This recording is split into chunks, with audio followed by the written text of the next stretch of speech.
Hello बच्चों, स्वागत है आप सभी का आपके अपने YouTube channel Jamia coaching centre में। बच्चों आज हम लोग बात करने वाले हैं सब्जेक्टिव क्वेश्चंस के बारे में। देखो इस चैनल पे बहुत सारे वीडियोस डल चुके हैं मल्टीपल चॉइस क्वेश्चन के, हाउ डू ऑर्गेनिज्म रिप्रोड्यूस से, लेकिन मैं आज आपसे डिस्कस करने वाला हूँ सब्जेक्टिव क्वेश्चंस। इसके पीछे मेरा मोटिव ये है कि देखो ऑब्जेक्टिव क्वेश्चन डिस्कस करने के टाइम पे पार्टिकुलर क्वेश्चंस का जो ऑप्शन होता है बस हम उसी को डिस्कस करते हैं, लेकिन यहाँ पे मैं सब्जेक्टिव क्वेश्चन जब डिस्कस कर रहा हूँ तो वहाँ पे बहुत सारे क्वेश्चंस आपके कवर हो जाएंगे। तो चाहे आप 10th क्लास में हो, चाहे आप 12th क्लास में हो, चाहे आप क्लास 11th का प्रिपरेशन कर रहे हो, तो आपके लिए ये वीडियो बहुत ही ज़्यादा ज़रूरी है। ठीक है, तो शुरू करते हैं। पहला क्वेश्चन हमारा क्या होगा कि what is fertilisation, types of fertilisation, difference between internal fertilisation and external fertilisation and what is the site of fertilisation. तो देखो यार, फर्टिलाइजेशन किसको बोलते हैं? मेल और फीमेल गैमीट के फ्यूजन को हम क्या बोलते हैं? फर्टिलाइजेशन। और ये जो फर्टिलाइजेशन है, इस फर्टिलाइजेशन की हम बात कब करते हैं? जब हो रहा होता है sexual reproduction. During the sexual reproduction we can talk about the fertilisation process, but in asexual reproduction there is no fertilization. What is the reason behind that? The reason is in sexual reproduction two parents are must, but in asexual reproduction only one parent is required. So अगर एक ही parent है तो या तो वो mail हो सकता है या वो फीमेल हो सकता है, दोनों तो नहीं हो सकता है। तो इसीलिए क्या है कि male gamete plus female gamete fuse करके क्या बना देता है? जाइगोट बना देता है। ये दोनों फ्यूज करके क्या बनाते हैं? जाइगोट बनाते हैं। और ये मेल गैमीट कहने का मतलब क्या है? स्पर्म। और फीमेल गैमीट कहने का मतलब क्या है? एग, या फिर उसी को क्या बोलते हैं हम? ओवम। तो इसी प्रोसेस को हम क्या बोलते हैं? फर्टिलाइजेशन। अब फर्टिलाइजेशन दो तरह का होता है, एक होता है एक्सटर्नल फर्टिलाइजेशन और एक होता है इंटरनल फर्टिलाइजेशन। वो फर्टिलाइजेशन जिसका डेवलपमेंट कहाँ हो? बॉडी के अंदर हो, उसको हम लोग क्या बोलते हैं? Internal fertilisation. Fusion of gamete, male और फीमेल गैमीट का फ्यूजन बॉडी के अंदर हो, उसको हम लोग क्या बोलते हैं? Internal fertilisation. और वैसा फर्टिलाइजेशन जिसमें मेल और फीमेल गैमीट का फ्यूजन बॉडी के बाहर हो। एग्जाम्पल एक्सटर्नल फर्टिलाइजेशन का क्या हो जाएगा? फ्रॉग में क्या होता है? Metamorphosis, larva outside the body feed किया जाता है।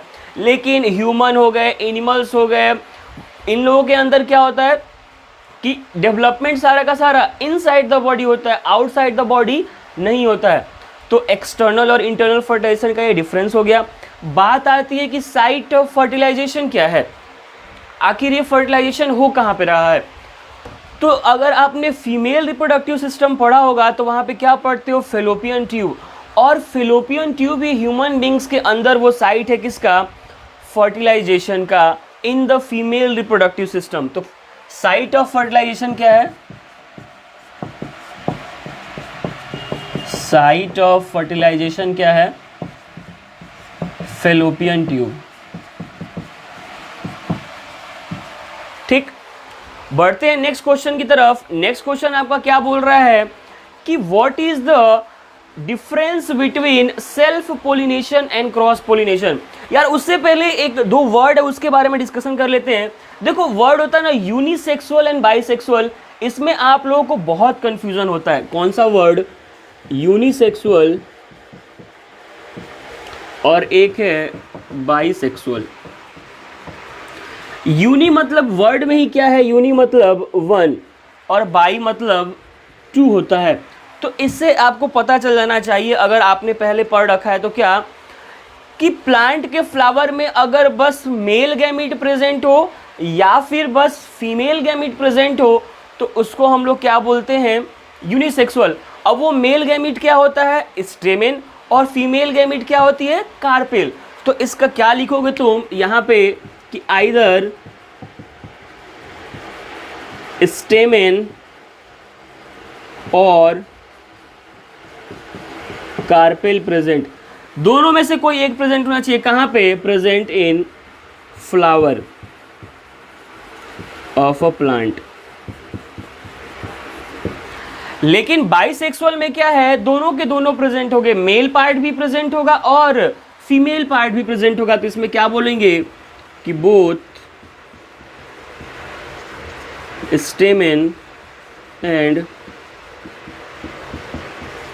Carpel present. ठीक, तो ये क्वेश्चंस हो गए। अब बात करने वाले हैं किसके बारे में, सेल्फ पोलिनेशन और क्रॉस पोलिनेशन के बारे में। बहुत ही इंपॉर्टेंट क्वेश्चन है, हर एग्जाम में पूछा जाता है। आप बोर्ड देने वाले हो या फिर आपसे सेल्फ और क्रॉस पोलिनेशन का एग्जाम्पल पूछ देता है। कहाँ पे, एग्जाम्पल से याद आया यार कि इनका एग्जाम्पल क्या होगा, यूनिसेक्सुअल और बाइसेक्सुअल। तो यूनिसेक्सुअल का अगर आप एग्जाम्पल जानना चाहो तो इसमें पपाया, वाटरमेलन, और अगर बाइसेक्सुअल की एग्जांपल की आप बात करो तो हिबिस्कस आ जाता है और मस्टर्ड। इसका एग्जांपल का बात करो तो क्या हो जाएगा, हिबिस्कस एंड मस्टर्ड। तो आते हैं हम किस पे अब, self pollination and cross pollination पे। देखो सेल्फ पोलिनेशन मैंने वीडियो डाल रखा है इसी चैनल पे, ठीक है, तो आप लोग जाके देख सकते हो डिटेल में। सेल्फ पोलिनेशन किसको बोलते हैं यार, कि एक फ्लावर के अंदर या फिर एक ही प्लांट के दो फ्लावर के अंदर क्या हो रहा हो, पोलिनेशन हो रहा हो। क्या मैंने सही बोला है, क्या मैंने सही बोला है सेल्फ पोलिनेशन के बारे में, कि self pollination occurs within a flower और between the two flowers of the same plant. क्या मैंने सही बोला है, बिल्कुल सही बोला है। क्या कि एक ही प्लांट के या तो एक ही फ्लावर में या फिर उसी प्लांट के अलग अलग फ्लावर में। मैं क्या बोल रहा हूँ कि ये कोई प्लांट है, मान लो ये कोई प्लांट है, तो इस प्लांट के या तो बस एक ही फ्लावर में हो सकता है या फिर इसी प्लांट के दो फ्लावर के बीच में पोलिनेशन हो सकता है। उसी को हम लोग क्या बोलते हैं, सेल्फ पोलिनेशन बोलते हैं। और जिसमें सेल्फ पोलिनेशन होगा तो ऑब्वियस ही बात है कि इसको किसी एजेंट की रिक्वायरमेंट नहीं होगी कि कोई आएगा, पोलिन ग्रेन लेके जाएगा, मेरा फर्टिलाइजेशन करवाएगा। इसको उससे कोई लेना देना नहीं है। क्यों, क्योंकि ये खुद से ही अपना पोलिनेशन कर रहा है और आगे का जो प्रोसेस है फर्टिलाइजेशन का वो करेगा। तो यहाँ पे कोई एजेंट की रिक्वायरमेंट नहीं होती है। ठीक, और क्या खास बात है यार इस सेल्फ पोलिनेशन की, कि पोलन ग्रेन जो प्रोड्यूस होते हैं बहुत स्मॉल साइज के होते हैं। सेल्फ पोलिनेशन में जो पोलन ग्रेन प्रोड्यूस होते हैं वो बहुत स्मॉल साइज के होते हैं। देखो यार मेरा वीडियो जब देख रहे हो आपको तो कॉपी पेन लेके बैठने की कोई ज़रूरत नहीं, क्योंकि पहले से आपने पढ़ रखा है। मैं डिस्कस कर रहा हूँ क्या, क्वेश्चंस के फॉर्म में। तो आप बस क्वेश्चन को सुनते जाओ, आंसर्स को सुनते जाओ, क्योंकि बुक तो आप पढ़ते ही हो, नोट्स आपके पास होगा ही, तो फिर इतनी सारी बातें लिख के कोई मतलब नहीं है। ठीक है, तो बस सुनते जाओ कि रिकैप करते जाओ। मैंने अभी तक क्या बोला सेल्फ फर्टिलाइजेशन, सेल्फ पोलिनेशन के बारे में, कि ये या तो प्लांट के एक फ्लावर के अंदर होगा या फिर एक प्लांट के अलग अलग फ्लावर के अंदर होगा। उसको क्या बोलोगे तुम, सेल्फ, ओहो बार बार मैं फर्टिलाइजेशन बोल रहा हूँ, सेल्फ पोलिनेशन बोलोगे। फिर मैंने क्या बोला कि ये जो पोलन ग्रेन बनते हैं ये क्या होते हैं, स्मॉल इन साइज होते हैं। फिर मैंने क्या बोला कि इनको किसी एजेंट की रिक्वायरमेंट नहीं होगी। एजेंट की रिक्वायरमेंट कब होती है, जब एक प्लांट से दूसरे प्लांट की तरफ ले जाना होता है। लेकिन यहाँ पे तो सेम प्लांट के अंदर ही हो रहा है, तो इसीलिए यहाँ पे किसी भी एजेंट की रिक्वायरमेंट नहीं होगी।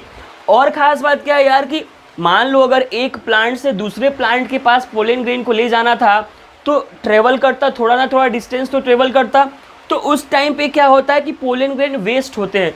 लेकिन सेल्फ पोलिनेशन के टाइम पे पोलन ग्रेन का वेस्टिंग नहीं होगा, पोलन ग्रेन यहाँ पे वेस्ट नहीं होंगे। ठीक, और ये जो सेल्फ पोलिनेशन है, पोलन ग्रेन जब वेस्ट नहीं हो रहे हैं तो मतलब इकोनॉमिकली कौन सा पोलिनेशन हमें हमारे लिए इम्पॉर्टेंट है यार, जहाँ पे जैसे पोलन ग्रेन से मेडिसिन भी बनते हैं, पोलन एलर्जेंस वगैरह का मेडिसिन बनता है। तो जहाँ पे पोलन ग्रेन का वेस्ट कम होगा, जहाँ पे पोलन ग्रेन बर्बाद कम होगा, इकोनॉमिकली तो वो हमारे लिए इम्पोर्टेंट होगा ना यार, होगा। तो इसीलिए सेल्फ पोलिनेशन हमारे लिए इकोनॉमिकली इम्पॉर्टेंट भी है। बात करें अगर क्रॉस पोलिनेशन की, तो क्रॉस पोलिनेशन में क्या होता है कि एक प्लांट और दूसरे प्लांट के बीच में एक्सचेंज होता है किसका, पोलन ग्रेन्स का। मान लो ये एक ए प्लांट है और एक ये बी प्लांट है, तो पोलन ग्रेन का ट्रांसफ़र इससे हो, इससे इसमें जाएगा या फिर इससे इसमें जाएगा। मतलब सेम प्लांट के अंदर नहीं होगा, अलग अलग प्लांट के अंदर होता है। उसी को हम लोग क्या बोलते हैं, क्रॉस पोलिनेशन। बात आती है इसमें सेकेंड पॉइंट क्या, कि इसमें एजेंट्स की रिक्वायरमेंट होगी, क्योंकि एक प्लांट से दूसरे प्लांट तक ले जाना है। जैसे कॉमन तो क्या है कि विंड होता है, हवा के थ्रू उड़ के चला जाता है, लेकिन वेस्टेज भी बहुत सारा होता है किसका, पोलन ग्रेन्स का। तो फेमस जो पोलिनेटिंग एजेंट्स है ना क्रॉस पोलिनेशन के लिए, हनी बी का नाम सुना होगा आपने। हनी बी क्या है, फेमस पोलिनेटिंग एजेंट है। ठीक, फिर बात करते हैं क्या यार, कि ये जो पोलन ग्रेन बनते हैं ना क्रॉस पोलिनेशन के टाइम पे, वो बिग इन साइज होते हैं, और ये यहाँ पे पोलन ग्रेन वेस्ट बहुत होता है, इसलिए हमारे लिए इकोनॉमिकली वो उतना इम्पॉर्टेंट नहीं है। ठीक, तो ये सारी बातें रही किसके बारे में, सेल्फ पोलिनेशन और क्रॉस पोलिनेशन के बारे में। ठीक, तो जब सेल्फ पोलिनेशन और क्रॉस पोलिनेशन की हम बात कर रहे हैं, तो एक और टॉपिक का बात कर लेते हैं, किसका, कि डबल फर्टिलाइजेशन क्या होता है यार। क्या डबल फर्टिलाइजेशन क्या होता है? डबल फर्टिलाइजेशन क्या होता है? देखो, एक मेल गैमीट और एक फीमेल गैमीट प्रेजेंट होता है किसके अंदर, एम्ब्रियो सेक के अंदर। एम्ब्रियो सेक के अंदर क्या प्रेजेंट होता है, मेल गैमीट प्लस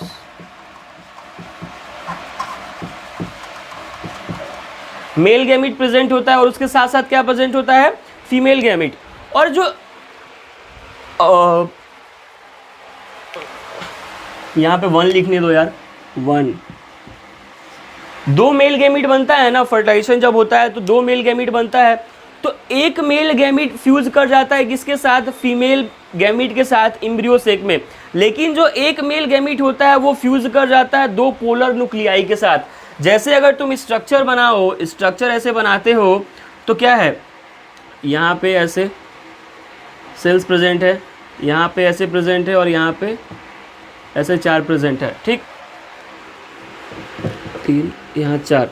तो इधर से क्या है कि बाकी 3 डिजनरेट हो जाते हैं, बचता है एक ही, और इधर ये माइक्रोपाइलर एंड है। फिर क्या होता है कि एक मेल गैमीट जो होता है वो किससे फ्यूज कर जाता है, इससे फ्यूज कर जाता है, और बाकी का जो रहता है वो किससे फ्यूज कर जाता है, इससे, और इसी से क्या हो जाता है, डबल फर्टिलाइजेशन। तो मैं क्या बोल रहा हूँ कि एक मेल गैमीट फ्यूज कर जाता है फीमेल गैमीट के साथ एम्ब्रियो सेक के अंदर, और बचा हुआ एक मेल गैमीट होता है वो फ्यूज कर जाता है किसके साथ, इस पोलर न्यूक्लियाई के साथ फ्यूज कर जाता है एम्ब्रियो सेक के अंदर ही। तो पहला फ्यूजन जो है उससे हमें क्या मिला, जाइगोट मिला। पहला फ्यूजन कहने का मतलब क्या है कि मेल गैमीट फीमेल गैमीट के साथ फ्यूज किया एम्ब्रियो सेक में, तो हमें क्या मिला, जाइगोट मिला। लेकिन सेकेंड फ्यूजन के टाइम पे हमें क्या मिला, एंडोस्पर्म मिला। मैं लिखता हूँ क्या, कि इससे क्या मिला हमें, जाइगोट मिला। इससे क्या मिला हमें, जाइगोट मिला। लेकिन जब मेल गैमीट फ्यूज किया किसके साथ, पोलर न्यूक्लियाई के साथ, तो हमें क्या मिला, एंडोस्पर्म। मतलब 2 फर्टिलाइजेशन हुए, इसीलिए इसको हम लोग क्या बोलते हैं, डबल फर्टिलाइजेशन। तो डबल फर्टिलाइजेशन से आपसे ये क्वेश्चन पूछा जाता है कि बताओ, मेल गैमीट और फीमेल गैमीट जब एम्ब्रियो सेक के अंदर फ्यूज किए तो क्या बना, तो तुम क्या बोलोगे, जाइगोट बना। लेकिन आपसे कोई पूछ दे कि बताओ मेल गैमीट फ्यूज किया पोलर न्यूक्लियाई के साथ तो क्या बना, तो आप क्या बोलोगे, एंडोस्पर्म बना। ठीक, तो ये रही क्वेश्चंस की बात। नेक्स्ट क्वेश्चन की तरफ अगर बढ़ते हो तो डीएनए की बात करते हैं हम यार थोड़ा सा, क्योंकि जो रिप्रोडक्शन हो रहा है वो क्या है, मेनली किसके बारे में है, डीएनए के बारे में। हम अपने पेरेंट्स से आए हैं, तो पेरेंट्स का कैरेक्टर हमारे अंदर आया है। क्या इन्फॉर्मेशंस आई है पेरेंट्स से, बिल्कुल भी नहीं, इन्फॉर्मेशंस नहीं आती, क्योंकि हम जब पैदा होते हैं उसके बाद सारी की सारी चीज़ें सीखते हैं। ठीक, क्या तुम्हारे अंदर हेयर कैरेक्टर आया है पेरेंट्स का, आता है। क्या तुम्हारे अंदर स्किन कलर इनहेरिट होता है। देखो मैंने पहले बता रखा है क्या, कि 2 तरह के सेल होते हैं, एक होता है सोमेटिक सेल और एक होता है जर्म सेल। जो सोमेटिक सेल होता है वो ट्रांसफर नहीं होता। जैसे डार्विन साहब ने क्या किया था कि माउस के टेल को काट दिया, चूहे के पूंछ को काट दिया, और फिर उनका फ्यूजन कराया। जो नया चूहा पैदा हुआ क्या है, उसका पूंछ कटा हुआ था, बिल्कुल कटा हुआ नहीं था। इसका मतलब पता चल गया ये कि सोमेटिक सेल ट्रांसफर नहीं होते। ट्रांसफर कौन सा होता है, जर्मिनल सेल ट्रांसफर होता है। इसलिए हमारे केस में भी एक्वायर्ड कैरेक्टर्स का ट्रांसफर नहीं होता है। अगर मान लो तुम गाली देते हो तो ये जरूरी नहीं है कि जो तुम्हारा बच्चा पैदा हो वो गाली ही देगा। अगर तुम डॉक्टर हो तो ऐसा बिल्कुल भी नहीं है कि तुम्हारा बच्चा जो पैदा होगा वो डॉक्टर ही होगा, क्योंकि एक्वायर्ड कैरेक्टर ट्रांसफर नहीं होता है। एक्वायर्ड कैरेक्टर तो लाइफ स्टाइल में सीखा जाता है, तो ट्रांसफर कौन सा होता है, बस जर्म सेल्स का। और जर्म सेल्स का मतलब ही क्या है, मेल गैमीट और फीमेल गैमीट। और मेल गैमीट और फीमेल गैमीट बोलने का मतलब क्या है कि फर्टिलाइजेशन, और फर्टिलाइजेशन बोलने का मतलब क्या है यार, जाइगोट का फॉर्मेशन। तो अब बात करते हैं, नेक्स्ट क्वेश्चन हमारा क्या है कि what is the effect of DNA कॉपिंग which is not perfectly accurate on the reproduction process. क्या होगा अगर डीएनए कॉपी अच्छे से नहीं होगा, क्या होगा अगर डीएनए का कॉपी एकदम एक्यूरेट ना हो। तो जब डीएनए का कॉपी एकदम एक्यूरेट नहीं होगा ना, तो वेरिएशन बहुत ज़्यादा आने में प्रॉब्लम होगी। जैसे डीएनए क्या है यार, सेक्सुअल रिप्रोडक्शन के टाइम पे डीएनए ट्रांसफर हो रहा है, मतलब वेरिएशन हो रहा है। जैसे मान लो एक बैक्टीरिया है और वो हाई टेम्परेचर को टॉलरेट नहीं कर सकता, कुछ दिन उसको हाई टेम्परेचर में रखा गया तो अपने आप को क्या करता है, वो एडेप्ट करेगा, हाई टेम्परेचर के लिए अपने आप को एडेप्ट करेगा जितना हो सकता है, उसकी जितनी कैपेसिटी होगी। तो फिर वो जो अपना बच्चा पैदा करेगा बैक्टीरिया से, जो नेक्स्ट जनरेशन बैक्टीरिया की आएगी ना, उसके अंदर रेजिस्टेंस पावर होगा हाई टेम्परेचर का। लेकिन फिर तुम बोलोगे कि सर आपने पहले बता रखा है कि ओनली सेक्सुअल रिप्रोडक्शन के टाइम पे वेरिएशन आता है। तो मैं आपको बता दूं कि एसेक्सुअल रिप्रोडक्शन के टाइम पे भी वेरिएशन आता है, लेकिन वो इतना कम होता है कि उसको हम लोग नेग्लेक्ट कर देते हैं। इसीलिए जब डिफरेंस की बात करते हैं ना सेक्सुअल और एसेक्सुअल रिप्रोडक्शन के बीच में, तो क्या लिखते हैं सेक्सुअल रिप्रोडक्शन में, नो वेरिएशन अकर। वो नो वेरिएशन अकर लिखने का मतलब यही है कि इतना कम वेरिएशन होता है कि उसको हम लोग क्या कर देते हैं, नेग्लेक्ट कर देते हैं। तो फिर मैं अपने क्वेश्चन पे आता हूँ कि डीएनए का कॉपी अगर एक्यूरेट नहीं होगा तो क्या प्रॉब्लम होगी। तो अगर डीएनए का कॉपी परफेक्टली एक्यूरेट नहीं होगा तो वेरिएशन जो होता है पॉपुलेशन के अंदर, उसमें बहुत सारे एरर्स आ जाएंगे। ठीक, तो ये क्वेश्चन रहा। फिर नेक्स्ट क्वेश्चन की तरफ अगर हम बढ़े तो व्हाट इज रिप्रोडक्शन यार, ये पहले सबसे पहले मुझे ये क्वेश्चन के बारे में बात करना चाहिए था। व्हाट इज रिप्रोडक्शन, रिप्रोडक्शन क्या है? सिंपल सा यार, नए ऑर्गेनिज्म को प्रोड्यूस करना। हिंदी में बोले तो अपने जाति के ही सेम, वो हिंदी नहीं आता यार मेरे को, मतलब क्या है रिप्रोडक्शन क्या है, सिंपल सा मेल गैमीट फीमेल गैमीट को फ्यूज करा चुका हूं मैं, फर्टिलाइजेशन करा चुका हूं, जाइगोट बनवा चुका हूं, एंडोस्पर्म भी बन गया है। तो अब बात आती है कि रिप्रोडक्शन क्या है। तो reproduction is the process of producing new individual of the same species. ये सेम स्पीसीज वर्ड एकदम आपको याद होना चाहिए। कुत्ता है तो कुत्ता के साथ ही रिप्रोडक्शन करके कुत्ता पैदा कर सकता है, बिल्ली है तो बिल्ली के साथ ही। ऐसा बिल्कुल भी नहीं है कि डॉग को कैट के साथ तुम रिप्रोडक्शन करा के डॉग पैदा करा दो, ना ना, ऐसे नहीं होता, ऐसे नहीं होता है। जो सेम स्पीसीज के हैं वही इंडिविजुअल को प्रोवाइड कर सकते हैं। अब तुम बोलोगे, जैसे एग्जाम्पल इन्होंने हॉर्स और डोंकी का, तो म्यूल पैदा होता है ना, तो दोनों अलग अलग है, सेम स्पीसीज के नहीं है लेकिन अलग पैदा हुआ, इसीलिए सेम स्पीसीज के होने चाहिए।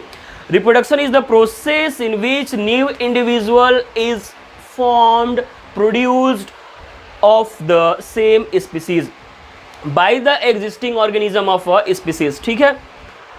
और एक और क्वेश्चन मेरे दिमाग में आया था कि हाँ, इंपॉर्टेंस ऑफ डीएनए कॉपी क्या है रिप्रोडक्शन के अंदर, डीएनए कॉपी का इंपॉर्टेंस क्या है, रिप्रोडक्शन के अंदर डीएनए कॉपिंग का इंपॉर्टेंस क्या है। देखो, जो वेरिएशन आता है ना वो डीएनए की वजह से ही आता है। जो भी वेरिएशन आता है वो किसके वजह से आता है, डीएनए की वजह से आता है। तो जब तक डीएनए का कॉपी नहीं होगा तब तक हमारे अंदर वेरिएशन नहीं आएगा। वेरिएशन क्या है यार, इनबिल्ट टेंडेंसी है, अंदर से जो टेंडेंसी डेवलप होता है, ये कोई एक्वायर्ड कैरेक्टर नहीं है।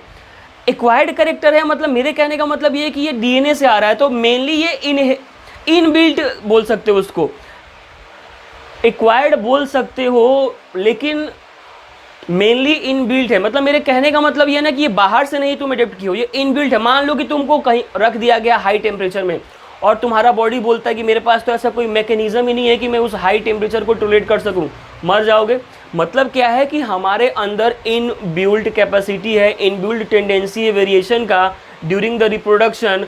और वो किसके वजह से होता है यार, डीएनए कॉपिंग की वजह से होता है। जो हमारा इवोल्यूशन हुआ, जो हमारा इवोल्यूशन होता है वो किसके वजह से होता है, इस डीएनए कॉपी की वजह से तो हुआ है। मान लो पहले रामापिथेकस थे, उससे इवॉल्व होकर ऑस्ट्रेलोपिथेकस वगैरह वगैरह जो आके हमारा निएंडरथल मैन, फिर होमो हैबिलिस और होमोसेपियन तक आ गए हम लोग। इवोल्यूशन की जब बात करते हैं तो वो किसके वजह से हुआ, डीएनए कॉपिंग के वजह से हुआ। ठीक, तो इतने सारे क्वेश्चन हो गए, नेक्स्ट क्वेश्चन की तरफ बढ़ते हैं। नेक्स्ट क्वेश्चन क्या बोलता है कि आपकी एक एनसीईआरटी की लाइन, आपकी एक एनसीईआरटी की लाइन क्या थी कि variation that confirm an advantage to an individual organism will survive in a population justify. क्या variations that confer an advantage to an individual organism only will survive in a population. इसका मतलब क्या है कि जो भी वेरिएशन एक individual organism को मिल रहा है तो उसका एडवांटेज क्या बस पॉपुलेशन में सर्वाइव करने के लिए होगा। देखो यार, सर्वाइवल डिपेंड करता है कि आपका नेचर क्या है वेरिएशन का। सर्वाइवल किस पे डिपेंड करता है कि आपके वेरिएशन का नेचर क्या है, आप कैसे इंडिविजुअल है। देखो, हर इंडिविजुअल का वेरिएशन अलग अलग होता है, हर इंडिविजुअल का कोई भी चीज़ की सहने की टेंडेंसी क्या है, अलग अलग होती है।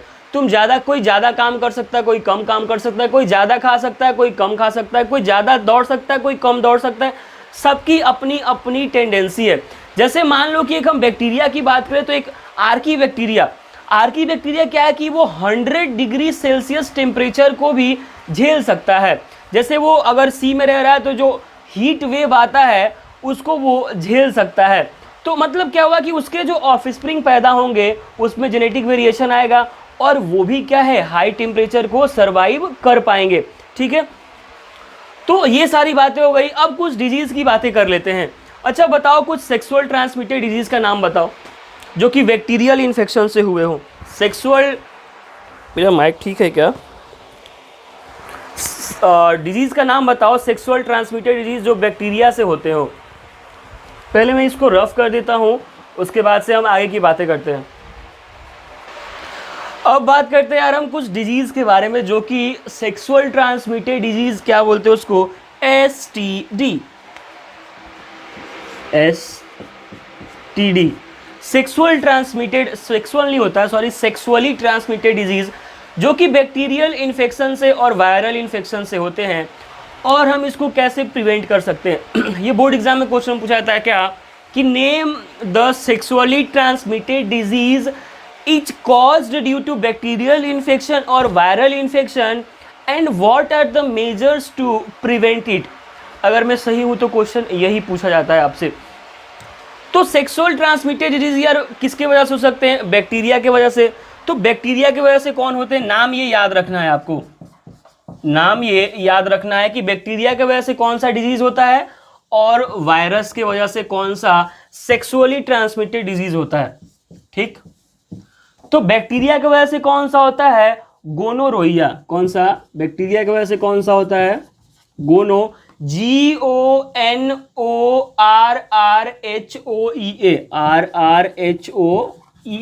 गोनोरिया होता है। और वायरस की वजह से क्या होता है यार, फेमस डिजीज एड्स। क्या, एड्स का फुल फॉर्म क्या होता है, acquired immune deficiency syndrome. Acquired immune, यहां सी छूट गया है, एक्वायर्ड इम्यून डेफिशिएंसी सिंड्रोम। ठीक, तो ये बातें किसकी होगी, वायरस से होने वाली डिजीज की। और फिर मैंने नेक्स्ट क्वेश्चन आपसे क्या बोला था कि इन सारे, देखो अभी आपको बस इतने ये एग्जांपल याद, ये क्वेश्चन तो बहुत पूछा जाता है, नीट एग्जाम में भी क्वेश्चन पूछा जाता है ये गोनोरोइया वाला। तो बस आपको ये याद रखना है अभी क्या कि एग्जाम्पल क्या है। बात आती है कि इनको हम प्रिवेंट कैसे कर सकते हैं। ये जो सारे डिजीज है क्या इनका कोई इलाज है, तो ये सारे डिजीज रिस्पॉन्सिबल किसके लिए हैं यार, सेक्सुअल बिहेवियर के लिए। एड्स जनरली किससे होता है, सेक्सुअल बिहेवियर से। लेकिन इसका मतलब ये नहीं है कि एड्स बस सेक्सुअल बिहेवियर से ही होगा, ब्लड कांटेक्ट की वजह से हो सकता है। सपोज तुम गए अपना सैलून में बियर्ड बनवाने, सैलून में तुम गए क्या, अपना बियर्ड बनवाने, क्या हुआ वहाँ पे किसी को था एड्स, उसके सेम ब्लेड से ही तुम्हारी भी बियर्ड बना दी गई और ब्लड का कांटेक्ट आ गया, तो उसके वजह से भी एड्स हो सकता है। तो ये सारे प्रॉब्लम है। अब यहाँ पे हम बात कर रहे हैं सेक्सुअली ट्रांसमिटेड डिजीज की। तो सेक्सुअली ट्रांसमिटेड डिजीज के सेंस में यहाँ पे क्या उपाय है, तो सेक्सुअल इंटरकोर्स के टाइम पे कॉन्डोम का यूज करना एक बेटर क्या है, सोल्यूशन है इस चीज़ के लिए, इस चीज़ को प्रिवेंट करने के लिए। मान लो कोई फीमेल है और बहुत सारे मेल के साथ क्या है वो सेक्सुअल इंटरकोर्स कर रही है, इसका मतलब क्या है कि मे बी उसको एड्स हो सकता है। इसीलिए हमें क्या है कि सेक्सुअल इंटरकोर्स के टाइम पे कॉन्डोम का यूज़ करना चाहिए। ठीक है, नेक्स्ट क्वेश्चन की तरफ बढ़ते हैं कि हमारे जो मेल रिप्रोडक्टिव सिस्टम में हमने सेमाइनल वेसाइकल, प्रोस्टेट ग्लैंड सब के बारे में पढ़ रखा है, तो उसका रोल क्या है। देखो यार, ये दोनों तो आपको याद होने ही चाहिए। ठीक, तो अब देखते हैं हम कि रोल क्या है उन दोनों का। सबसे पहले मैं बात करूंगा किसका, सेमाइनल वेसाइकल का। सेमाइनल वेसाइकल का दिख रहा है क्या आप लोगों को? सेमाइनल वेसाइकल का काम क्या है? देखो, सेमाइनल वेसाइकल का काम क्या है कि ये प्रोड्यूस करता है seminal plasma in the form of fluid. क्या प्रोवाइड करता है? ब्लू पेन से लिखता हूं, प्रोड्यूस सेमाइनल प्लाज्मा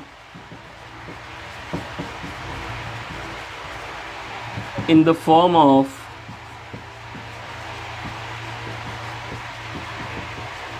फ्लूइड के फॉर्म में सेमाइनल प्लाज्मा ये प्रोड्यूस करता है। और है किस चीज़ में हेल्प करता है ये?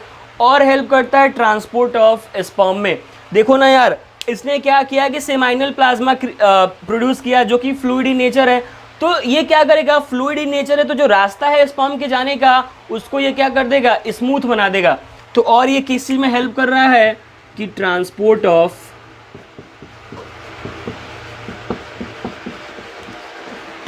ऑफ स्पर्म में हेल्प कर रहा है।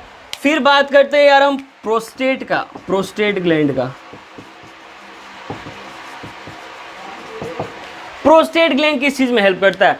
तो प्रोस्टेट ग्लैंड भी एक फ्लूइड सिक्रीट करता है जो कि स्पर्म्स को जिंदा रखते हैं। क्या? Secrete fluid that keep sperm alive,